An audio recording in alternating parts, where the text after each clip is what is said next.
him, saying there was rampant racism. And, Andy's a genius. I think he's a genius.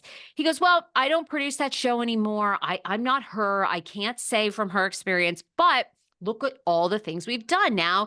All of our shows are diverse, and we, we're helping women, and then they go, okay, but what about the alcohol? The drugs and alcohol are used. He's been cleared, and he says, look at all the people that are sober that have shot this show. Kenny Burton, Marge doesn't drink. Marge Jill doesn't drink. Zarin.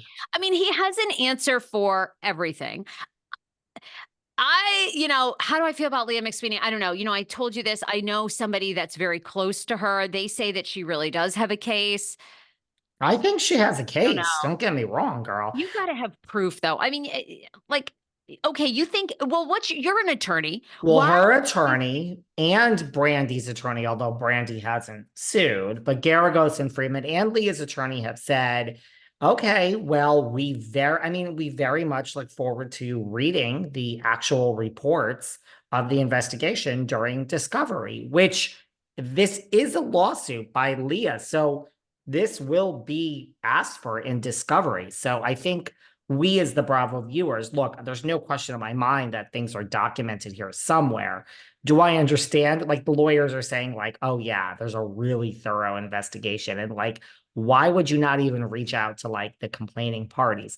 Mind you, they did say it was an internal investigation. Like, I don't really think there's an onerous to reach out to the external parties when you conduct an internal investigation. But yes, I think whatever investigation it was is the same investigation that found Ramona wasn't racist nor did anything wrong, only to have 2 months later, it all come out that she did all that. We just wanted to sweep it under the rug because we needed Ramona for the show. Well, we certainly need Andy Cohen for the network.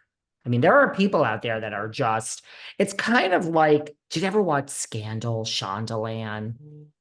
And I mean, these people in the government, man, even when Melly Grant was president, people were killing people. They were blackmailing people where it was like the government. I know people were up Scandal, honey. Best TV Yeah, show. but it was fake. Well, I don't know about all Oh, that. But the point is, as Cyrus would always tell us, we have the goal of Melly and Cyrus and Olivia and Fitz and all of the people on Scandal. We have to shield the American public from this because if they know how corrupt we are, the whole institution of America were built on equality and freedom and the government's good. No, I think it's all espionage and people are killing people. But the point is, there are people that feel about the Bravo network like they were trying to protect. People are like, oh my God, if Daddy Cohen isn't there, it'll fall apart. So, of course, we have an investigation which has found Daddy Cohen has done no wrong. Look, they had to make the announcement because here are the upfronts, and we're announcing that Watch What Happens is coming back. So we had to make an announcement, right? But the lawyers, look, there is discovery coming. Leah's lawsuit's moving on. TBD, we will see. But I mean, do I think this was a thorough investigation no, not really. By the way, okay. Tell me more. By the way, I do think it's interesting. We have all the shows are basically returning. So RHOM, we don't have a cast. I mean, we're not even anywhere near that. They said the fall. But I once said, is RHOM really going to come back with their shitty ass ratings? I know everybody loves it, but here's the thing. Everyone that watches RHOM loves it, and none of you are watching.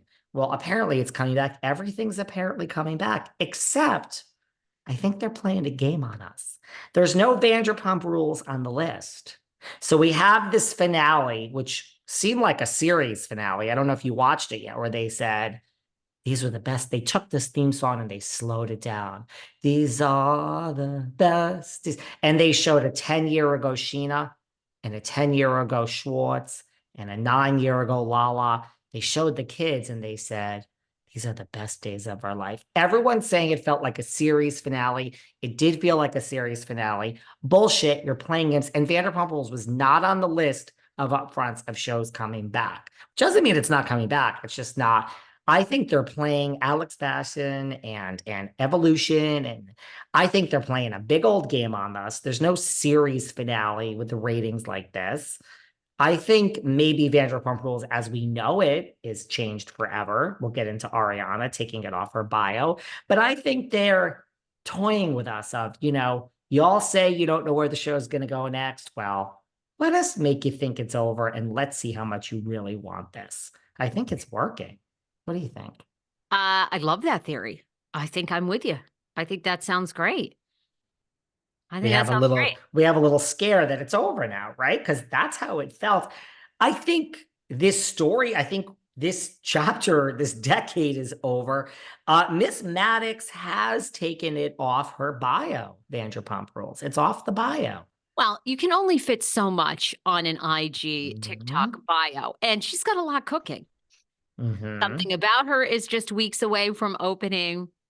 Love Island, she's the host. I mean, that's a huge, huge, huge honor. She's going back to Chicago this summer. I mean, that right there is probably all you can fit. Love Island to me is a game changer because the thing is, although he has now been canceled for a moment, although no one's canceled, like you look at like a Chris Harrison, a Jeff Probst, a Ryan Seacrest.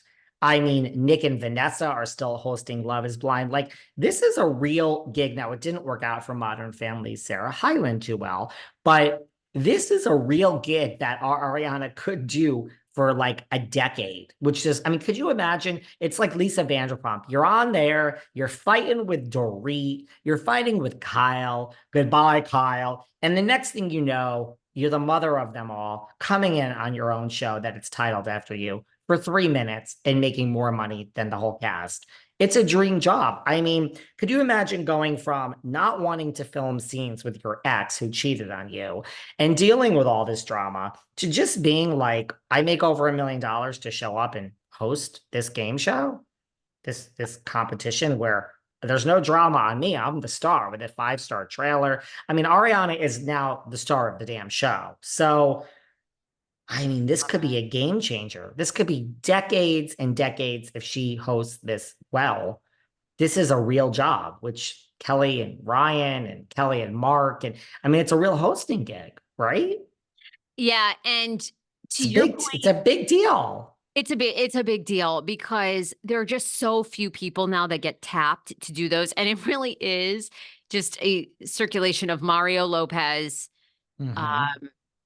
I'm trying to think of who else. Who's a female that just hosts show after show? Was it Leah Remini? I feel like Leah Remini's always gets tapped to host a show. She gets tapped. So it's a very small group. And it does seem, if you can do it well, it seems to lead to probably talk show status or, which everybody wants a talk show because it's like it records at 10 a.m. You're done at 2:00.